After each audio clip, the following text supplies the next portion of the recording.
Hare Krishna, estamos dando início à segunda aula do curso de Introdução e Formação em Bhakti Yoga, pelo Departamento de Educação e Cultura de Nova Gokula.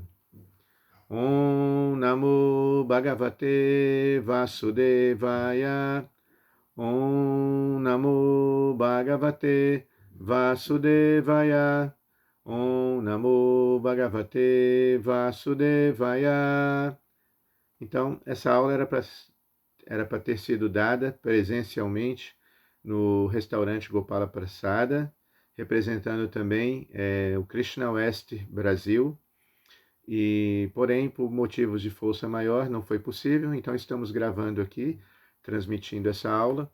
Além disso, representando, toda uma tradição, é um desafio para nós representar essa tradição Gaudiya Vaishnava, por isso usamos essa tilaka, essa marca na testa, e estamos lendo especificamente o Bhagavad Gita. A proposta é ler o Bhagavad Gita com tradução literal do meu mestre Dayananda Das Goswami Acharya Deva, ok? Então, vou projetar algumas imagens. O tema dessa leitura de hoje, a qual faremos comentários, é nossa verdadeira natureza eterna, tá? Vamos refletir sobre isso. Na verdade, o tema tem a ver com a busca da nossa verdadeira identidade. Por que eu digo que é um desafio? Porque, na verdade, nós não necessitamos, não precisamos aceitar literalmente cegamente, os nossos comentários. Nós podemos refletir. A proposta aqui de estudo é que cada um de nós, por isso que seria bom presencial, mas à distância vocês também podem mandar seus comentários e novas reflexões sobre o tema que está sendo proposto, ok? Então, vamos tentar entender a busca pela nossa verdadeira identidade. Esse é um tema comum, um tema caro para grandes filósofos, mesmo da Grécia Antiga. Sempre se perguntou: quem sou eu? O que estou fazendo aqui nesse mundo? Esse é o primeiro aforismo do Vedanta, que é o fim último de todo o conhecimento dos Vedas. É um tratado compilado por Vyasadeva. Depois que ele compilou toda a literatura védica, ele conclui num único livro, Vedanta Sutra, as suas impressões finais, o fim último de todo o conhecimento. Esse texto é compartilhado não só pela nossa escola, mas todas as escolas de espiritualistas de renome na Índia antiga têm um comentário desse Vedanta. O primeiro aforismo desse livro é Atato Brahma Jigyasa, Atá, agora, Ato, e então, Brahma Jigyasa, você tem uma forma humana de vida, então você tem de indagar sobre os valores superiores da vida. E, na sequência, o primeiro aforismo é Aham Brahmasmi, eu sou espírito. Quem sou? E a gente comenta, sempre, existe uma grande carência desse conhecimento da verdadeira identidade. Apesar de termos inúmeras universidades de renome no mundo, não existe nenhuma cadeira, um banquinho, que responda essa pergunta: quem eu sou? Quem você é? Tá bom? Então existe essa lacuna, na grade de conhecimento, no currículo escolar, até mesmo das grandes universidades do mundo. Então, nossa verdadeira natureza eterna é respondida, essa questão é tratada logo no início da Gita, no segundo capítulo, com o tema Sankhya. Sankhya significa o estudo analítico, é a análise, a contagem, O que é matéria? O que é espírito? Separa esses dois termos, Estamos aqui na matéria, no mundo da energia material, mas existe uma energia superior. Na Gita, Krishna fala: Bhumi, Apo, Analovayo, Kamano, Buddhi Evacha. Estamos no mundo onde percebemos 5 elementos grosseiros, terra, água, fogo, água, ar e éter, que vão se sutilizando, e 3 psicológicos, Mano, Buddhi Evacha, quer dizer, a mente, a inteligência e o ego, ok? 3 sutis, psicológicos. Mas aí Krishna fala, além dessa natureza inferior, material, existe uma natureza superior minha que sustenta o universo. O que é essa natureza superior? Ele explica que essa natureza superior é o ser vivo, é a alma. Interessante que em todo o texto, Krishna diz que, todo o texto da Bhagavad Gita, Krishna diz que é ele que sustenta o universo. Porque nesse momento ele fala que é o ser vivo que sustenta o universo? É justamente porque a energia material, ela existe, ela foi criada para que as almas pudessem vir, as almas que abusaram do seu livre-arbítrio, queriam exercer um livre-arbítrio maior no mundo espiritual, então elas têm a oportunidade de nascer na matéria para explorar a matéria, tá? E exercer de uma forma independente o seu livre-arbítrio. Assim como, por exemplo, não é um prazer para um empresário, né, um governante, né, criar uma prisão dentro de uma cidade que está se iniciando, que está se projetando, e nem para uma comunidade. Às vezes as cidades vão tendo pequenas sucursais, né, pequenos vilarejos, esses vilarejos vão crescendo e se tornam cidades, vão criando a emancipação de uma cidade maior. E, de repente, a gente vê, na medida que a cidade cresce, vão incorporando novas regras sociais e é necessário criar até estabelecimentos prisionais. Não é prazer criar uma prisão, porque é necessário manter funcionários, psicólogos, sociólogos para ressocializar aquelas pessoas, tá? Que não querem seguir as regras sociais.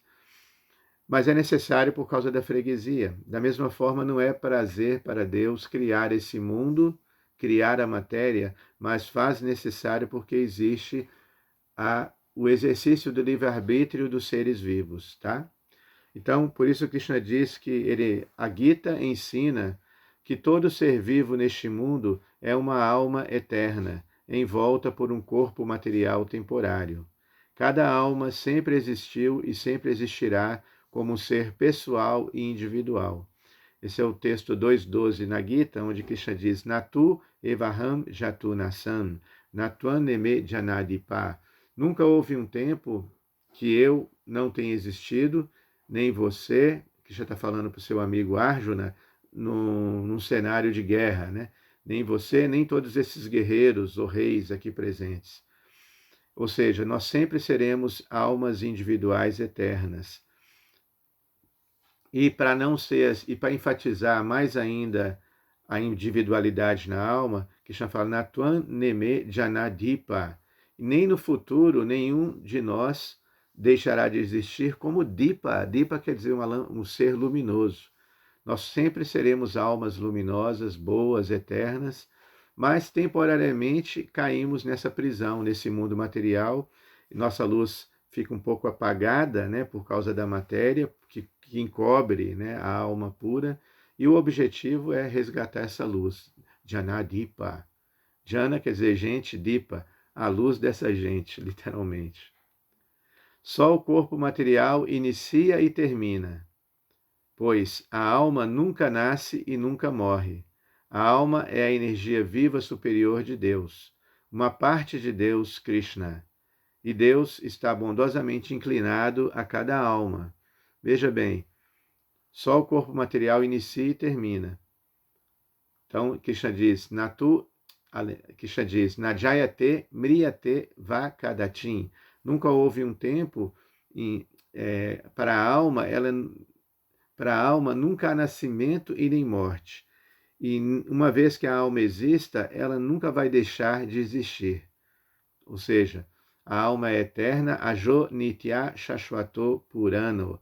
Ela é eterna, sempre existente, imortal e primordial, purana. Ela, nahanyate hanyamane sharire, ela não morre quando o corpo material morre, tá?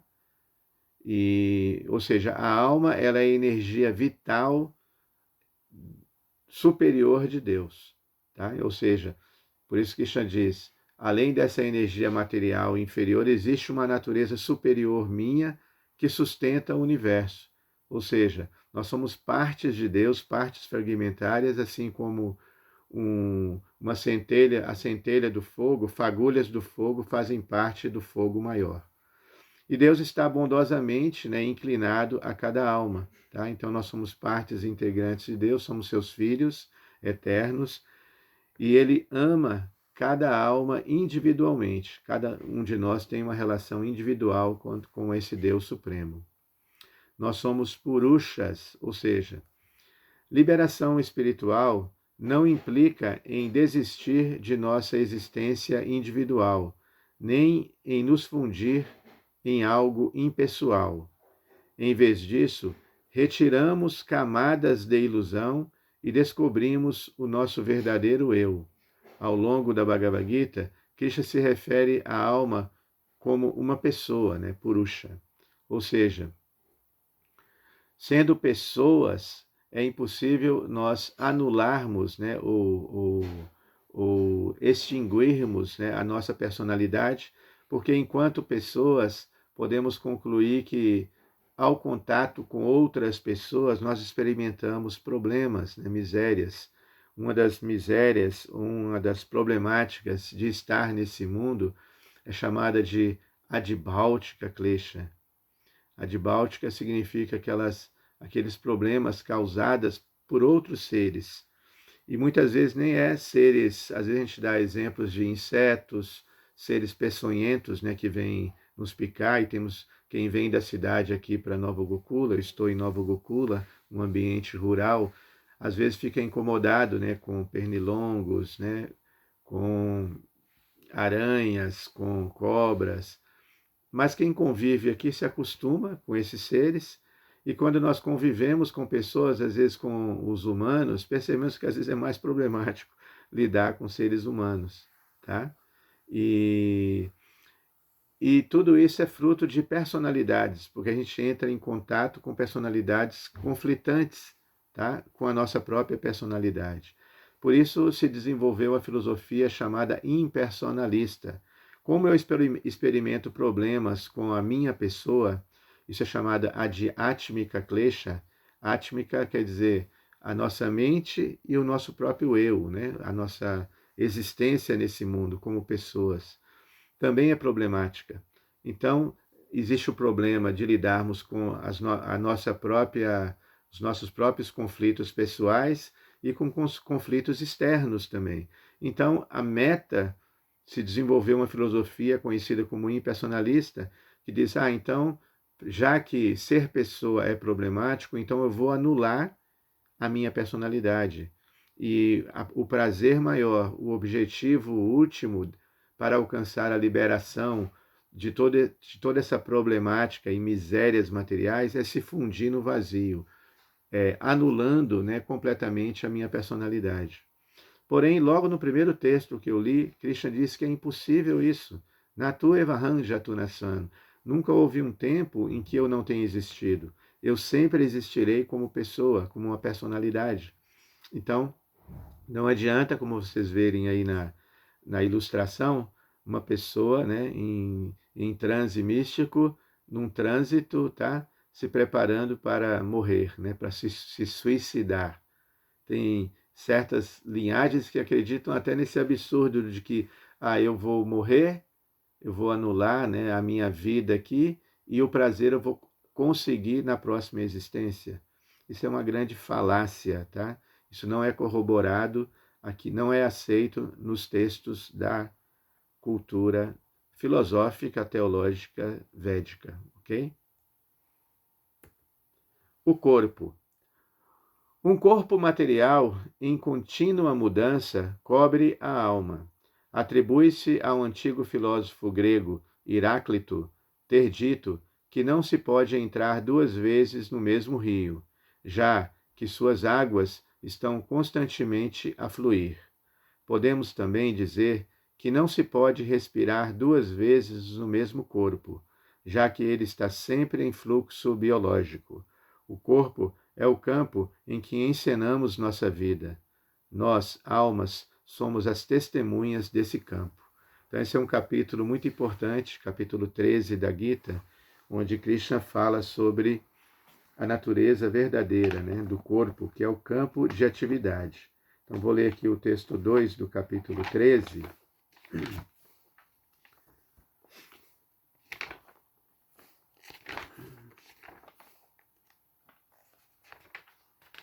Primeiro Arjuna pergunta para Krishna: ó meu querido Krishna, quero falar sobre Prakriti,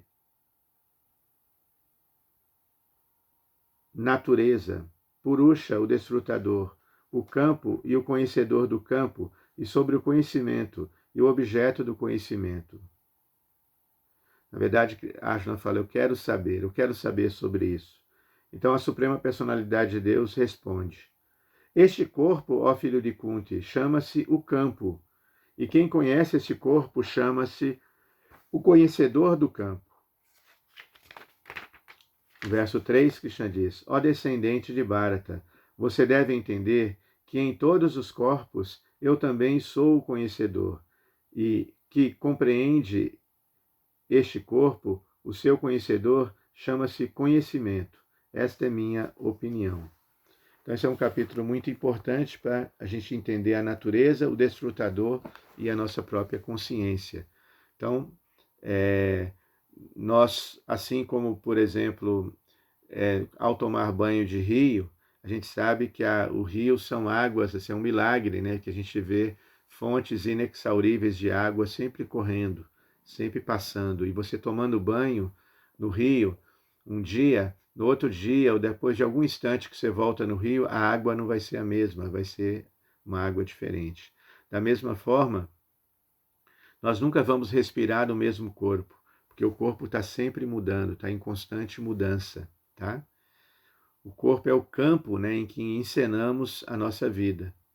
E nós não somos esse corpo, nós somos almas e a testemunha, né, dentro desse campo, ok? Por isso que Krishna fala na Gita, Dehinismin yata dehe kaumara jovananjara tata dehantara prapti dirastatra namuhyati. Recomendamos o estudo, tá? Até assim, a memorização desse texto, um dos textos assim fundamentais para iniciantes, porque esse texto ele prova a reencarnação. Prova que mesmo nesse corpo estamos reencarnando. Para quem é cético, né, não acredita que vai ter uma próxima existência, deve entender que Krishna diz, Derrinu ismin jata dehe kaumara. Nós passamos continuamente da infância, kaumara, jauvana, a fase da juventude, depois a fase adulta em que estamos agora, kaumara, jauvana, jara, depois vem a velhice, tá? E assim como o corpo passa por constantes mudanças, da mesma forma, a alma ela transmigra para um outro corpo, porque o corpo é a casa da alma. Assim como uma gaiola de um pássaro. O pássaro é que dá vida à gaiola. A gaiola, mesmo que você limpe ela muito bem, organize, lustre ela, com o tempo ela vai se deteriorar e vai ser necessário tirar o pássaro daquela gaiola. Tá bom? Da mesma forma, o corpo muda, o corpo e a alma é apenas uma testemunha que está ali naquele corpo. Muito lindo esse exemplo, né? O que é a alma, tá? Os objetos materiais existem no espaço, mas nunca podem manchar ou transformar o corpo. Similarmente, o corpo, apesar de afetar nossa consciência de muitas maneiras, não pode jamais alterar a natureza eterna da alma. Uma simples reflexão revela que, quando dizemos eu era criança, ou eu era um adolescente, ou eu sou um adulto, ou eu fundamental, o eu nuclear, é a mesma pessoa constantemente, ainda que corpo e mente mudem de muitas maneiras. Aquele eu permanente é a alma e não é uma ilusão.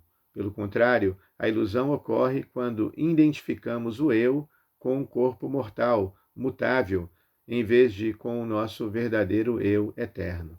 Então, a nossa linguagem, o modo de falar, acusa, né, a existência de um eu. Tá? Então, quando dizemos, eu era uma adolescente, eu tenho saudade daquela época da infância, como eu era feliz naquela época, eu era. Então, aquele eu mostra que você ainda é, tá? Você era uma criança, eu era um jovem, eu sou um adulto, eu sou um idoso, isso significa que você é sempre a mesma pessoa. Apesar da mudança física, do corpo físico mudar, o eu permanece o mesmo, né? Como Krishna fala no verso 13:33. Vamos pegar aqui, 13:33.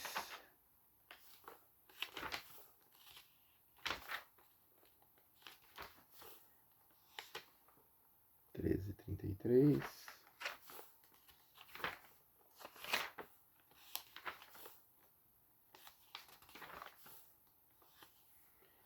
O céu, devido à sua natureza sutil, não se mistura com nada, embora seja onipenetrante. De modo semelhante, a alma situada na visão Brahman não se identifica com o corpo, embora esteja no corpo. Interessante esse exemplo, né? O céu, ele não se afeta, né? Imagine, quando nós falamos algo, o som, ele fica gravado no éter, né? Os aromas passam pelo espaço, pelo éter, mas ele não se afeta com nada.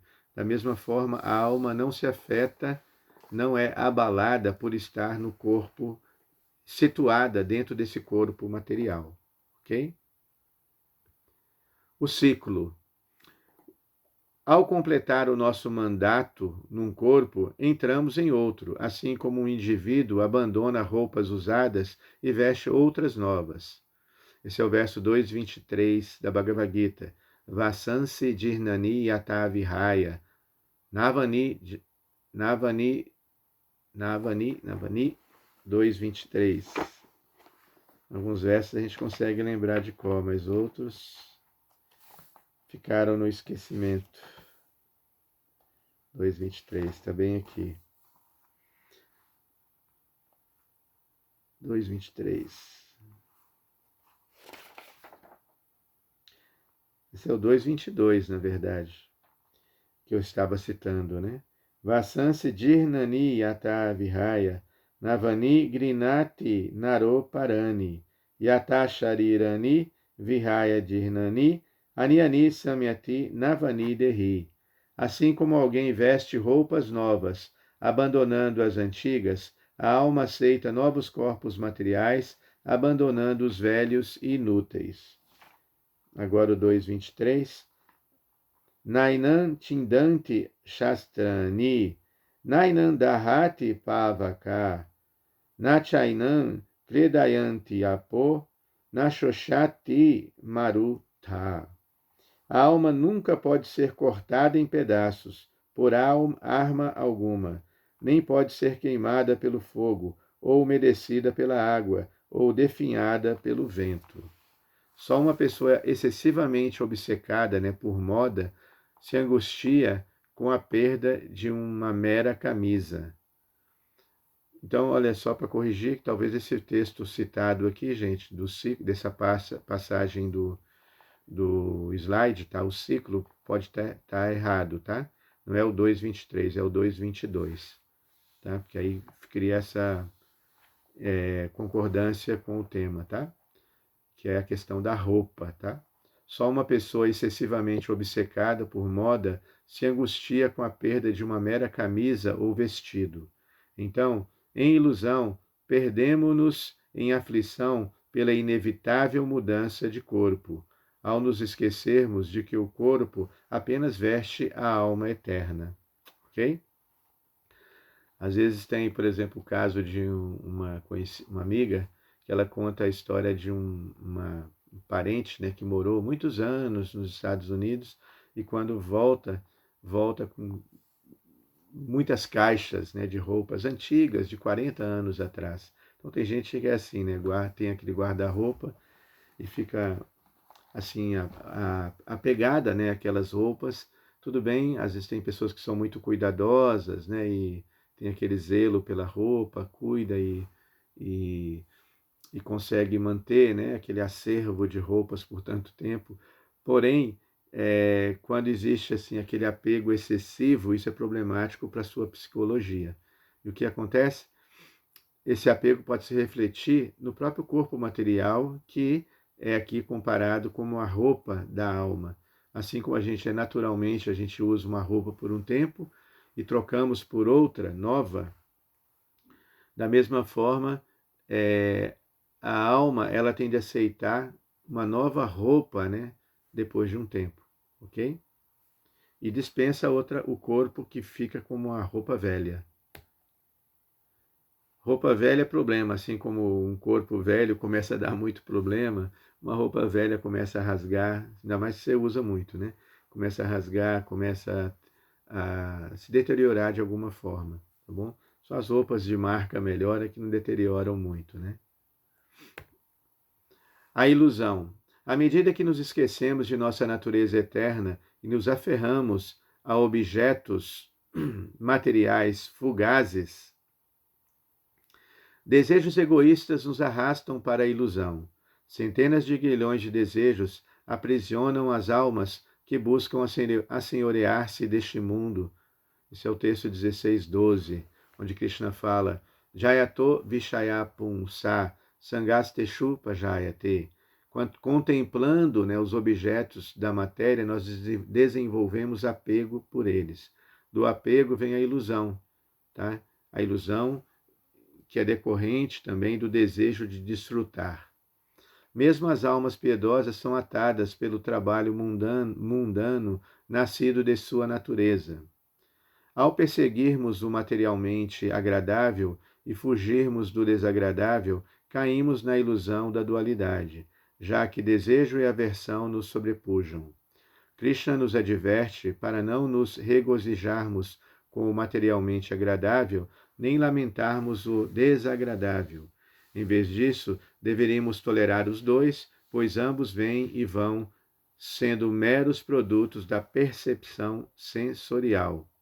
Então, vale a pena comentar essa passagem, principalmente o que salta aos olhos aqui é essa passagem do capítulo 14, 14:6, depois do 18:60, onde Krishna fala sobre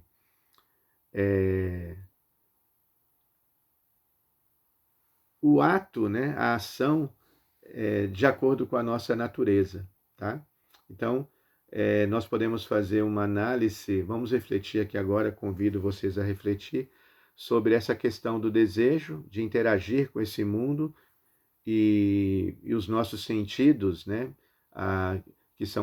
que são impulsionados pela nossa mente sutil. A mente é que está falando para os nossos 10 sentidos, né? Olhe para ali, olhe para aqui, pega isso, toca aquilo. E é interessante aqui que essa coisa de as almas piedosas são atadas pelo trabalho mundano nascido de sua natureza, ou seja, cada um tem a sua própria natureza. Dentro da nossa tradição aqui ocidental, regida por valores morais e às vezes moralistas, a gente cria conceito de moral e ética de uma forma linear. Porém, na tradição ancestral, cada estamento social, cada ser que agia com seu assim psicofísico dentro desse mundo, ele tinha a própria capacidade de cumprir o seu dharma, ou seja, cumprir com seus deveres e se sustentar dentro daquele seu ambiente natural. Por exemplo, o Brahmana, ele cumpria o seu dever, né, simplesmente com uma vida simples, né, e não simplória. Ele podia, às vezes, até ter opulências materiais decorrentes do seu próprio trabalho. Ele ganhava muitas doações e, com a sua inteligência, ele sabia administrar aquilo e não era arrogante, avaro, não se apegava àquilo. Ele podia compartilhar naturalmente todos os seus bens. Por isso a sociedade védica era orgânica. Um cooperava com o outro, um estamento social cooperava com o outro, e ele ficava muito preocupado, né, em passar o conhecimento para futuras gerações. Essa é a característica do Brahma, né? O cultivo do saber, o cultivo do conhecimento.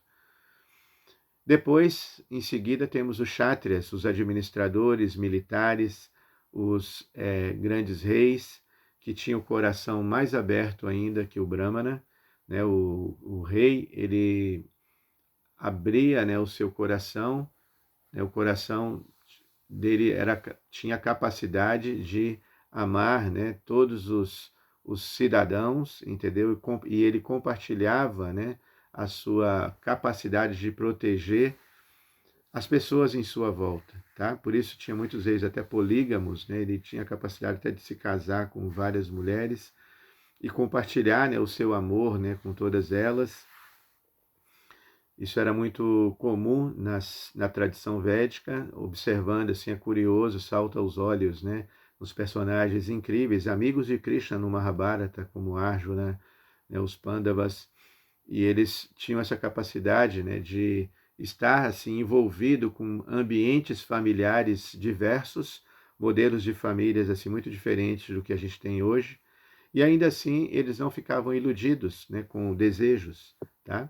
Então, como Krishna diz na Gita, Krishna dá o exemplo dos rios, né, principalmente na estação das chuvas. Os rios, eles enchem, tá? Desaguam e vão correndo para onde? Para o oceano. Mas o oceano permanece sempre estável. Da mesma forma, muitos desejos entram na mente, principalmente de acordo com a natureza da pessoa, tá? De acordo com a varna que ela ocupa. Vai predominar mais ou menos desejo, mas uma pessoa que consegue tolerar, né, ela não se afeta, ela não é corrompida por esses desejos, ela sabe administrar muito bem dentro da sua natureza e permanece assim estável, pacífica, tranquila. Isso é muito curioso, né, dentro da cultura védica. Então, não é o fato de você externamente possuir certas coisas e certas facilidades, isso não significa que você vai estar mais afetado que o outro que não tem nada, tá bom? Da mesma forma, os Vaixas, os comerciantes, eles nunca eram acusados de serem materialistas ou capitalistas, porque eles estavam preocupados comercializando, transportando alimentos, fazendo construções. Eles estavam preocupados não só com a sua família, com o portão fechado, as portas fechadas da sua família. Não, ele estava preocupado se ia faltar alimento para a sociedade, se todos estavam bem, com moradia, né? Idan Shariram Kshetram é um aforismo dos Vedas que Prabhupada citava. Todo mundo tem direito de ter uma casa e um pedacinho de terra, Kshetram. Então essa era a preocupação do Vaishya. E o Shudra, o estamento social basilar, na base da pirâmide, ele era muito digno também, muito nobre, os Shudras, porque eles estavam preocupados se iam ter um bom patrão, um bom mestre, um bom amo, que ia fornecer ali, dar dignidade, fornecer dignidade para ele, respeito. Respeito é a palavra, tá? E assim eles ficavam felizes se tinham uma pessoa que lhes protegia, ok? E tinha muitos também Shudras cultos, né, que conviviam com outras pessoas cultas e conseguiam ser maduras, e assim também eles conseguiam administrar os referidos desejos que tem aqui. E assim não caíam na ilusão que nós chamamos tecnicamente de Maya. Por isso os textos védicos falam Ahimsa Satyam Asteyam. Ahimsa, não violência, Asteya, a honestidade, Asteya, a Ahimsa Satyam e a veracidade, Satyam, falar sempre a verdade, eram deveres de todos os estamentos sociais. Por isso a sociedade védica era um lugar assim de paz, né, harmonia, porque cada um cumpria o seu dever apropriadamente. Ok? Então, Krishna nos adverte, repetindo aqui, para não nos regozijarmos com o materialmente agradável, nem lamentarmos o desagradável. Krishna fala que, assim como nós não convidamos a tristeza, o sofrimento, da mesma forma, nós não precisamos ficar ansiosos por aquilo que não conseguimos, por algo agradável, porque é a nossa cota, é o nosso karma. O que tem de vir, virá. Temos de ter paciência, ser tranquilos, tá? E fazer as pazes, né, com o nosso bom karma. Ou tudo, aceitar tudo de uma forma pacífica, tá? Então esse é o momento aqui em que Krishna está falando da ilusão. A felicidade e a tristeza vêm e vai no devido curso do tempo. O despertar. Karma refere-se ao sistema cósmico que reage a nossos atos livres, outorgando-nos consequências justas proporcionais. Dessa forma, o universo segura um espelho para cada alma. A ironia da vida mundana é que, por toda a nossa vaidade, nós nos subestimamos drasticamente.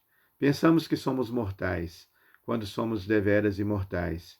Suportamos limites dolorosos ao nosso conhecimento e à nossa felicidade. No entanto, como partes eternas de Krishna, Deus, cada um de nós tem direito à consciência e felicidade inatas e ilimitadas. Só precisamos requisitá-las apropriadamente. Muito lindo isso, né? Para mim, assim, a minha opinião pessoal é justamente fazer essas pazes com o nosso karma, né? Quando nós entendemos, né, que temos a nossa cota, nós não ficamos desesperados, né, tentando satisfazer desejos ou sentimentos insatisfeitos, que não foram satisfeitos, ok? Nós sabemos que, olha, tem um espelho aqui na minha frente, nós olhamos para o espelho e vemos o nosso rosto, observamos no nosso rosto. A lei do karma está sempre apresentando esse espelho em certas circunstâncias da nossa vida. Então nós devemos aceitar, tá? E como a Tcharadeva fala, a ironia da vida mundana é que, por toda a nossa vaidade, nós nos subestimamos drasticamente. Pensamos que somos mortais quando somos deveras imortais. Então, como Krishna fala, uma vez o meu mestre disse, nós temos de seguir o texto 3:27 da Bhagavad Gita. Desde então sempre me lembrei desse texto, onde Krishna fala que para aquele que nasce, a morte é certa. Mas para aquele que vai morrer, que acabou de morrer, o nascimento também é certo. Por isso, no inevitável curso dos nossos deveres diários, a gente não precisa se lamentar, tá? Porque vai ter uma continuidade. Se você não conquistou algo que tanto desejou nessa vida, de repente na outra vida você consegue continuar aquilo, tá? Mas a boa notícia aqui é que somos partes eternas de Krishna, tá? Cada um de nós tem diretamente, né, essa consciência e felicidade inatas e ilimitadas. A alma é conhecida como Ananda Maya Biasat. Ela já é plena de prazer. Na verdade, toda a felicidade que a gente busca nesse mundo, nos relacionamentos, e estamos sempre nos frustrando, porque essa relação que a gente busca, em última análise, é com Deus, é com Krishna. E nós tentamos canalizar, né, essa bem-aventurança nas circunstâncias externas, quando, na verdade, nós podemos requisitar, né, esse prazer, essa felicidade apropriadamente como? Com Krishna. E muitas vezes a gente negligencia isso. Nas nossas inter-relações diárias, nos nossos projetos, quando nós esquecemos Krishna, esse é o nosso grande engodo, o nosso grande erro, tá? Não podemos separar as nossas aspirações. Às vezes a gente se distrai com esse mundo. Essa é a grande ilusão, com as distrações, assim como uma criança, às vezes ela fica distraída e o pai e a mãe têm de alertar. Aqui eu tenho experiência com meus filhos, né? Olha, está na hora de ir para a escola, está na hora, mas ela quer ficar distraída com as suas brincadeiras. Mas na medida que a gente fica adulto, amadurece, a gente tem de ter esse senso de responsabilidade para o dever a cumprir, tá? Então, quando um adulto, tá? Tem até o termo hoje em dia, adultescente, a pessoa passa da fase da adolescência, mas ela ainda cultiva, né, um pouco daquela paixão misturada com tamas, né, com ignorância, e fica distraída, né, com as brincadeiras do mundo material. E o fragante disso é que ela, é a falta de capacidade dela canalizar, né, vai ser brincadeira quando ela esquece de Krishna, esquece de colocar Krishna ali naquele momento. Não, para que eu vou estar aqui se Krishna não está aqui presente? Agora, se ela consegue colocar Krishna, o seu dever para com Krishna naquele momento ali, naquele lugar específico, aí sim, aí você pode, não estou brincando, não estou aqui para brincadeira, estou aqui para extrair, né, algo que vai elevar a minha consciência, que está expandindo a minha consciência. Eu não estou aqui me distraindo, né, eu estou aqui me despertando, tá? Por isso o título desse slide nosso, o despertar. A pessoa, quando ela está desperta, ela não se deixa iludir por nada mais. Tá? Dualidade. Presos nessas dualidades e seus extremos de alegria e tristeza, amamos e odiamos objetos materiais e esquecemos que nosso eu verdadeiro existe além de todos os objetos materiais. Quando nos identificamos com o corpo, aferramo-nos ao fruto das ações do corpo. Fazemos isso porque estamos presos a dualidades de apego e aversão, e assim buscamos desfrutar o que gostamos e evitar o que não gostamos. Uma vez, desse modo, reivindicamos a propriedade de nossas ações, somos responsabilizados também pelas reações a essas ações. Simples. Então, retornamos a este mundo vida após vida para receber, desfrutar e sofrer os resultados de nossas ações. E isso é karma, ok? Então esse é o mundo da dualidade. No Bhagavad Gita, Krishna diz, Sukha Dukkha Same Kritva Labalabo Jaya Jayo Tato Yudaya Yudjaswa Naivam Papam Avapsyasi. Sukha quer dizer felicidade. Às vezes na vida experimentamos sukha, tá? E nos regozijamos. Mas quando não conseguimos aquilo que queremos, experimentamos dukkha. Dukkha significa miséria, labor, sede, fome, lamentação, ira. Tudo isso é dukkha. Tá? Mas Krishna diz, sukha dukkha same kritva. Fique same, fica equânime diante dessas duas circunstâncias, sukha e dukkha.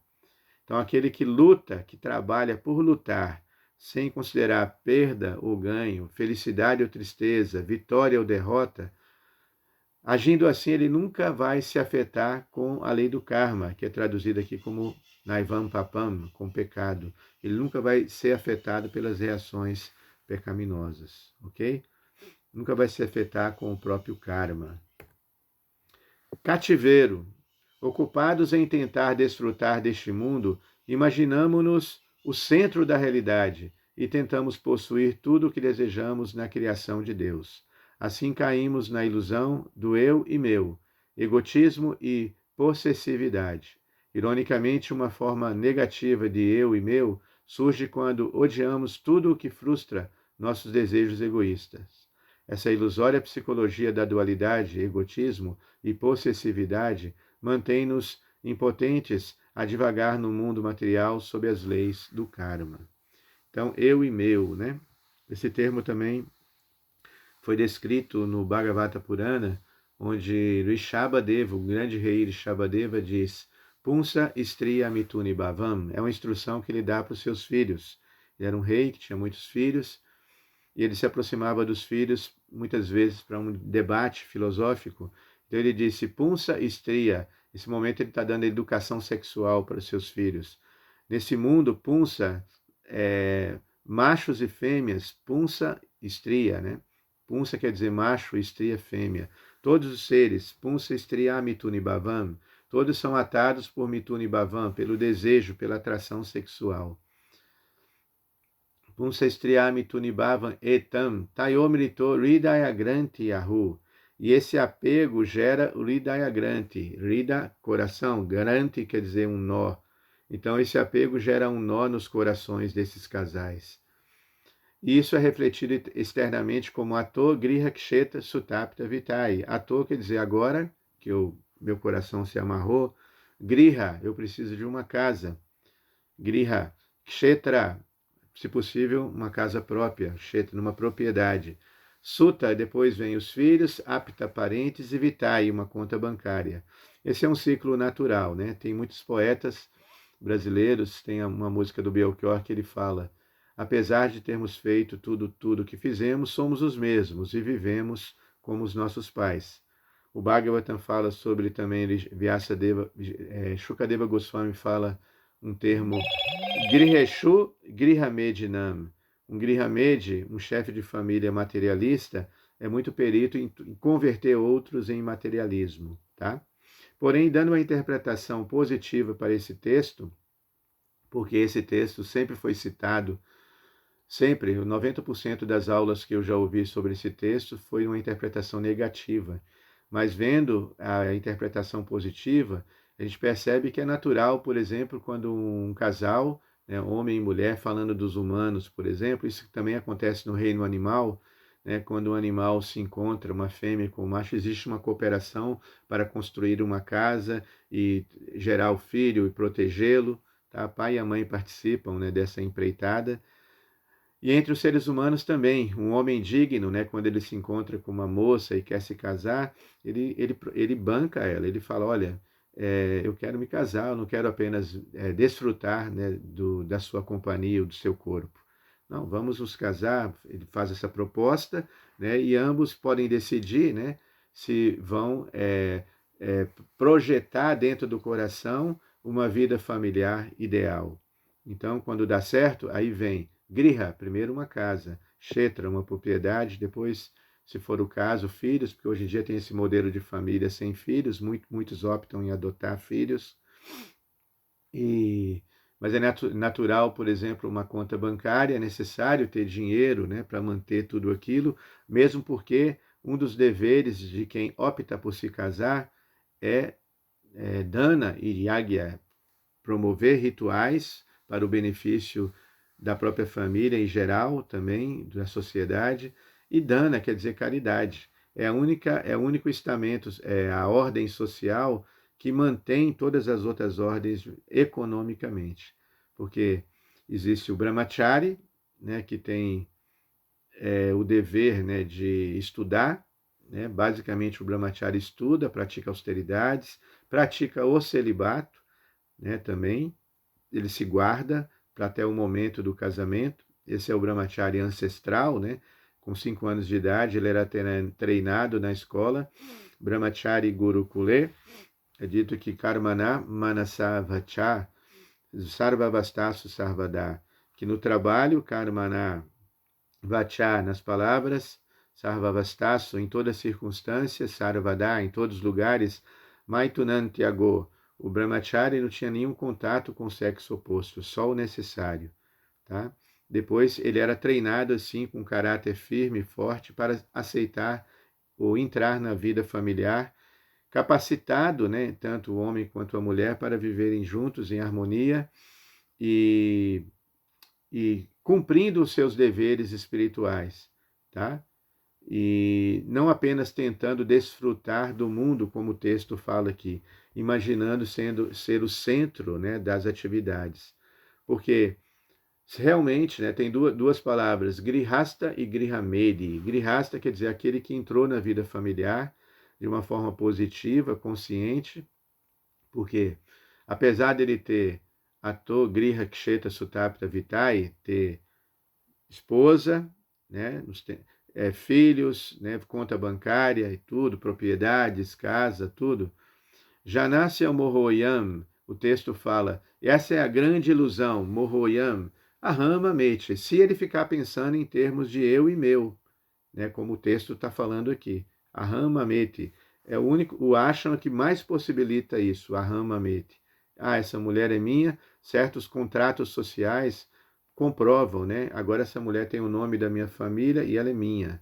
Esse filho é meu, está registrado em meu nome. Eu tenho um contrato que prova que essa casa é minha. Eu registrei num cartório. Porém, a grande ilusão é que esses contratos sociais não estabelecem um fato cósmico. Às vezes não vale nem no país vizinho. Em outro país, esse contrato não vale de nada. Que dirá para o universo, tá? Então,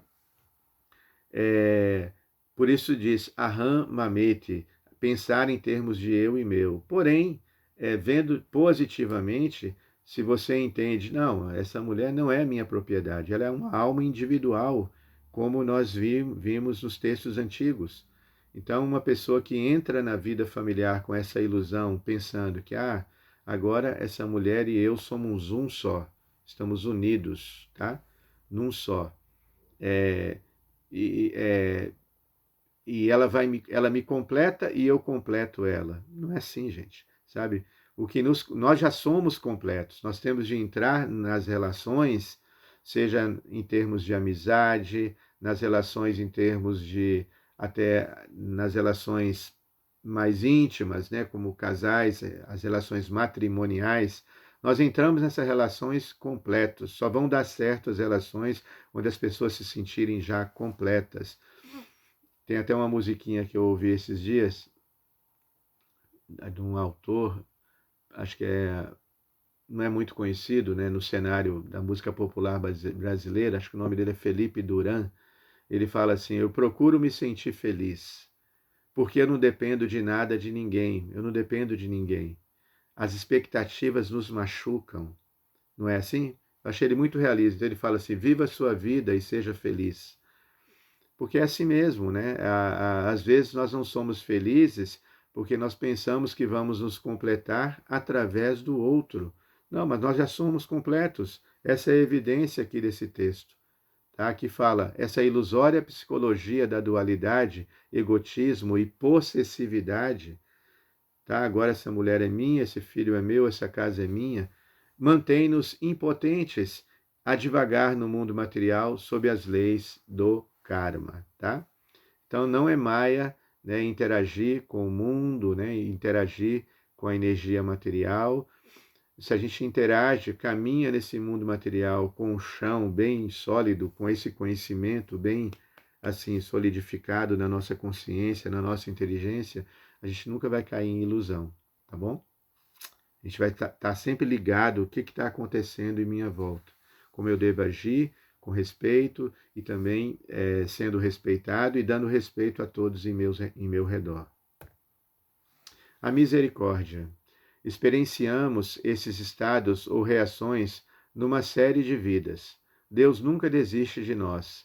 Temos chances ilimitadas para descobrir a verdade, que somos seres espirituais e nosso verdadeiro lar é a nossa morada eterna de Krishna, e não algum lugar neste universo transitório. Continuamos tentando desfrutar e compreender nascimento após nascimento até atingirmos a liberação final e retornamos ao nosso lar eterno. Falaremos mais sobre esse destino final adiante. Entendeu? Muito interessante, né? Existem muitos programas de governos no mundo todo. Aqui no Brasil, os governos anteriores lançaram um programa muito bacana que se chama Minha Casa Minha Vida, tá? O direito de todo cidadão ter uma casa, né, o aconchego no lar, não só para proteger da chuva e do calor, mas também para aquele lugar seguro, né, onde você vai estar ali interagindo socialmente com a família, com as pessoas próximas e educando, né, as pessoas em seu entorno. Tem de ter esse ambiente que nos dá segurança psicológica. A tendência de querer esse aconchego, esse lar, uma casinha, tá? Ela existe porque nós temos uma casinha no mundo de Krishna. Essa é a lógica. Não há possibilidade de existir nenhuma aspiração ou tendência nesse mundo se ela já não existe lá em cima, tá? Então, Deus, né, Krishna, ele nunca desiste de nós. Cada um de nós que está me ouvindo aqui deve entender essa boa notícia, né, de que Deus ele nos ama individualmente, ele nos ama, ele tem esse poder, né, de estar com cada um de nós de uma maneira muito particular.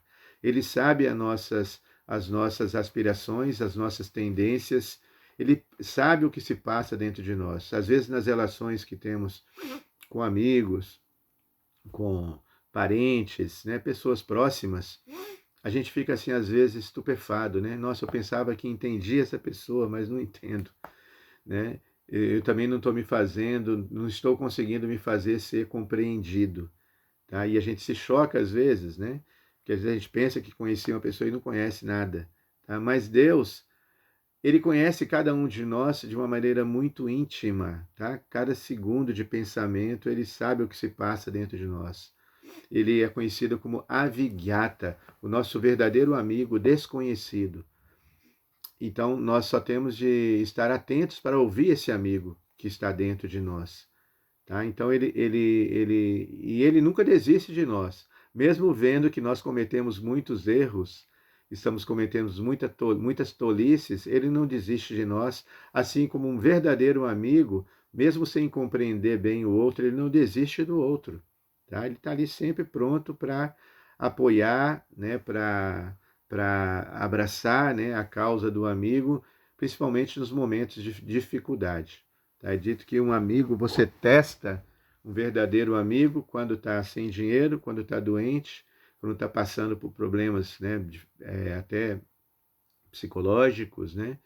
Então, aí esse amigo liga para você, por favor, me ajude, me ampare. Você nunca vai negar. Um verdadeiro amigo nunca nega. Enquanto que os amigos falsos, eles saem fora, né? Principalmente quando você está passando por algum perrengue, tá bom? Então, nós temos chance, né, de descobrir essa verdade, que nós somos seres espirituais, nosso verdadeiro lar não é nesse mundo, tá? Nós temos de entender essa ilusão. Pela misericórdia divina, nós entendemos isso. Tá? Que tudo isso aqui, existe um cenário, um teatro que está acontecendo, e nós pensamos que aqui é minha casa, esses são meus filhos, esses são meus amigos. Nós devemos desempenhar bem esse teatro, gente. Desempenhar bem esse papel, mas entendendo que vai chegar uma hora que a cortina vai fechar. Fecha a cortina, aí a gente, nos bastidores reais, verdadeiros, a gente entende que não. As minhas relações reais, verdadeiras, estão lá em cima, com Krishna, no mundo espiritual. Tá? Inteligência. No entanto, infindáveis oportunidades neste mundo não nos deveriam levar a perder tempo aqui, uma vez que cada novo corpo implica nas imperfeições subjacentes a nascimento, velhice, doença e morte. De fato, Krishna chama a cadeia kármica de renascimentos de cativeiro de karma. O caminho errante da morte, o oceano errante da morte e cativeiro do nascimento, no qual quem nasce deve morrer e quem morre deve voltar a nascer. Assim, atos egoístas, nos quais nos aferramos aos frutos da ação, atam-nos a este mundo. Então, a sacada, o pulo do gato aqui está aí.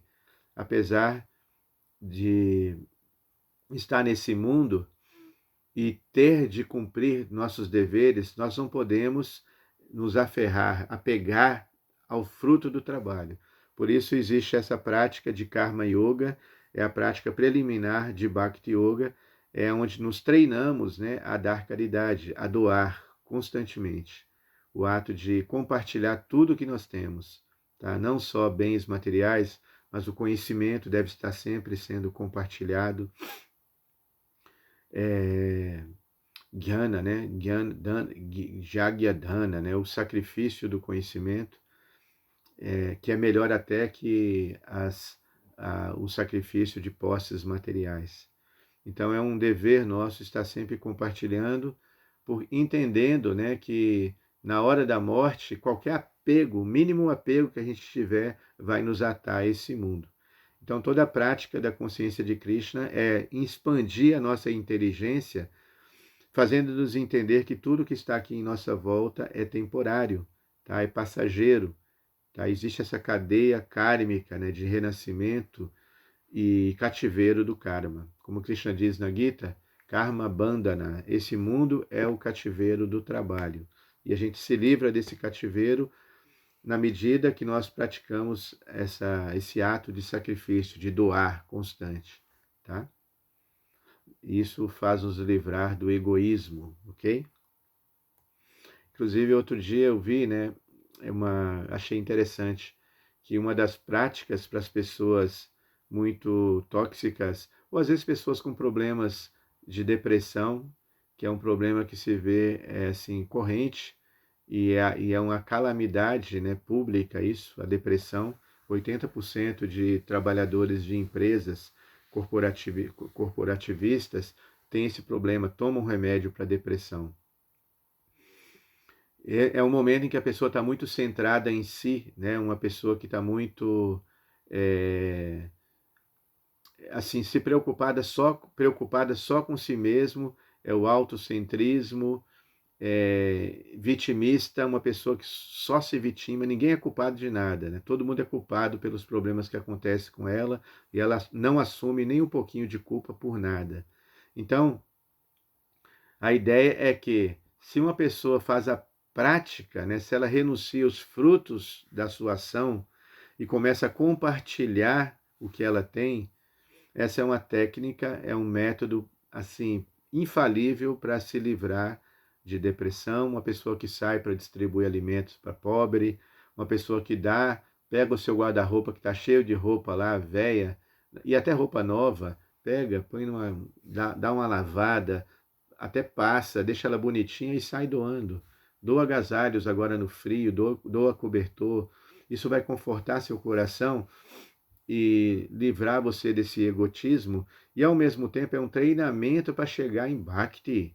Bhakti quer dizer a yoga do amor, né? A yoga da devoção. Essa Karma Yoga é a yoga que é além do tapetinho, né, da yoga, que você sai na rua, você sai e começa a se sofrer pelo sofrimento alheio e começa a compartilhar com os outros aquilo que você tem. Essa prática de amor ao próximo o amor prático, né? O amor comportamento, que você não vai provar que ama alguém só com frases poéticas assim decoradas ou copiadas de poetas, não, ou de músicas, né? Você vai provar que ama alguém com seu comportamento. Esse é o amor comportamento. Isso vai culminar em Bhakti. Bhakti é aquele amor universal, o amor a Deus, que engloba, né, que unifica todo tipo de amor, tá? O amor altruísta, né, sem egoísmo. A guerra como estado de espírito. Ao falar num campo de batalha histórico que também é fértil de significado simbólico, Krishna diz a Arjuna repetidamente para conquistar não só os inimigos militares, mas também a ilusão, os sentidos gananciosos e a mente impulsiva. Se formos seguir Arjuna e conquistar a ilusão que impede cada um de nós de desfrutar a vida ilimitada que almejamos, devemos aprender mais sobre a natureza material e exatamente como ela nos seduz e aprisiona através de seus modos ou qualidades. Interessante, né? Aqui nós vivemos num mundo de dualidade, e justamente essas dualidades, o bem e o mal, o amor e o ódio, cria um campo, né, de guerra interior, ou seja, guerra como estado de espírito. Então, Arjuna, ele se depara com um campo de batalha que é interpretado por muitos autores como sendo assim a nossa guerra diária, o nosso campo de batalha, tá? Então a gente tem de conquistar a ilusão, a dualidade desse campo que impede, né, nos impede até de viver feliz nesse mundo, de desfrutar da vida de uma forma assim salutar, saudável, né? Como espiritualistas sãs saudáveis, ok? Sem dogmas, sem traumas, ok? Então é um desafio, né? Estar nessa batalha do dia a dia com o espírito elevado. Sabedoria. Mediante uma técnica simples, podemos espiritualizar instantaneamente nossas ações, ao transformar o cativeiro de karma em karma yoga, um caminho para a liberação espiritual. Da mesma forma, podemos transformar nossa vida intelectual, nossa busca por conhecimento, em Jnana Yoga, yoga do conhecimento, outro caminho para a liberdade espiritual. Qual é essa técnica simples que espiritualiza todos os aspectos de nossa vida? desde comida até filosofia, trabalho e amor. É jnana, o ato de oferecer a Deus. Desculpa, é yagya, o ato de oferecer a Deus. Algo aparentemente simples, mas poderoso na prática. Ok? Krishna fala disso. Yat karoshi, yat ashnashi, yat juhosi, dadhasi yat, yat tapasyasi, kauteya, tat kurushwa mad arpanam. Arpanam quer dizer oferenda, né? Tudo que você fizer, yat karoshi, yat ashnashi, tudo que você comer, tudo que oferecer, e dadhasi yat, tudo que você dar em presente, tudo que você faz, você deve fazer com espírito de devoção, como oferenda a mim. Tudo. Não importa onde estejamos, o que façamos, tudo é um yagya, é um sacrifício. Você pode estar no lugar mais assim caótico, inóspito, mas o seu espírito, o espírito do Bhakta, que está além do Karma Yogi, além do Jnana Yogi, ele faz aquilo, tudo que ele faz é com espírito de oferenda a Deus. Ok? Essa é uma técnica simples, aparentemente simples, né? Mas uma prática muito poderosa, tá? Como a Tiradeva fala aqui. E isso é verdadeira sabedoria, né? Que nós chamamos de Vijnana. Jnana é toda a teoria que você, todo conhecimento teórico que você acumula durante a sua vida. Tá? Mas Vijnana quer dizer o conhecimento realizado. Né? Como eu estou realizando esse conhecimento na prática? Como eu digeri esse alimento e como eu estou pondo em prática esse conhecimento na minha vida diária, cotidiana. Ok? Esse é o grande desafio aqui, tá? É o caminho para a liberdade espiritual. Ok? Muito obrigado pela atenção de vocês.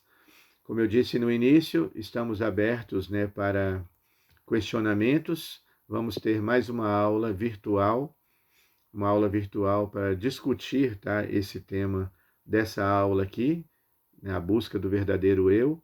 Nós vamos discutir esses temas. Peço que depois de ouvir essas aulas, façam anotações, perguntas das suas dúvidas e leiam, né, o texto proposto aí e tragam suas dúvidas para que a gente possa digerir melhor esse conhecimento. Tudo que eu falei aqui não é verdade, não é verdade.